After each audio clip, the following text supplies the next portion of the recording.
Well, members, as I said, our demand for electricity is growing consistently.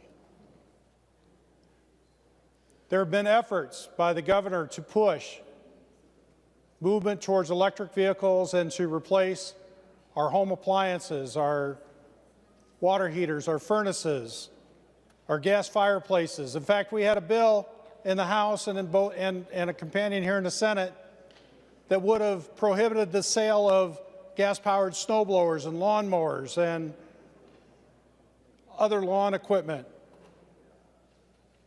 Mr. President, we need safe, reliable, and affordable electricity.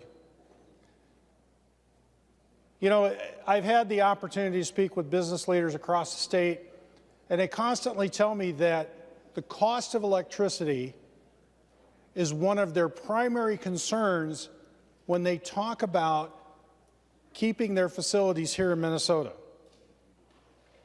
You know, Mr. President, I talked to the president of the Steelworkers Union up in Hibbing, and he told me a 1% increase in their electric rate costs him one man, one employee, one worker, one of his members. A 1% increase in electric cost costs one job up in the Iron Range. You know, I talked to Bland & Papers and saw a letter from their CEO talking about the cost of electricity in Minnesota and how it was making their operations unaffordable. They were considering closing those operations and moving them elsewhere. My daughter lives down in Austin, Texas. They're getting ready for the hot season, and they're already talking about brownouts through ERCOT. Last year we passed the renewable energy standard, and we focused on renewable energy and less so, Mr. President, on the definition of carbon-free that's in that bill.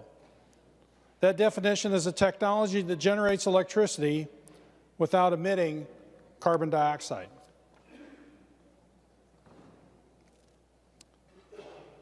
The renewable energy standard contemplates generating carbon-free electricity. And if we're really interested in reducing greenhouse gases, members, we should be focused on the clean energy piece, not the renewable energy piece. And the reason I brought up Texas, Mr. President, is one of the reasons Texas is having a problem is they are number 2 in solar, number 1 in wind-generated power, and they can't generate enough power through ERCOT, their version of MISO, in order to keep up with the demand. Minnesotans need to have that confidence. Because, Mr. President, when we need electricity the most, it's on the days when it's the coldest. And people are in their houses, they can't afford to have their furnaces and power go out. Or it's on the hottest days, when it gets up over 100 here in Minnesota.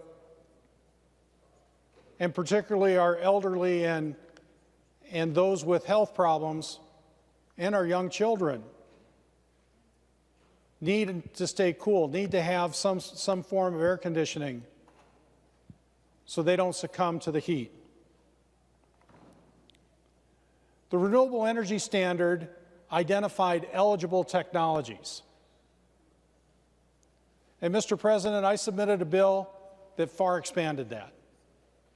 And I think it's one that we ought to consider as part of the energy bill for this section of this omnibus bill. And so, Mr. President, I'd offer the A22 amendment. Mr. President, what this would do is include nuclear power, would remove the restriction on large hydro for new hydroelectric clean energy plants, would include carbon sequestration. In fact, I saw on 60 Minutes a couple of months ago, there's a company that's sequestering they're doing a pilot up in Iceland. They're sequestering carbon dioxide under the ground. And it creates, Mr. President, creates a new report that talks about the utilities' efforts to reduce carbon dioxide emissions.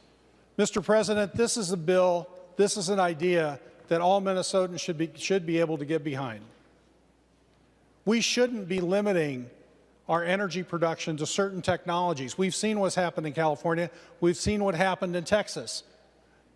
We shouldn't make that same mistake here in Minnesota, Mr. President, so I encourage a yes vote.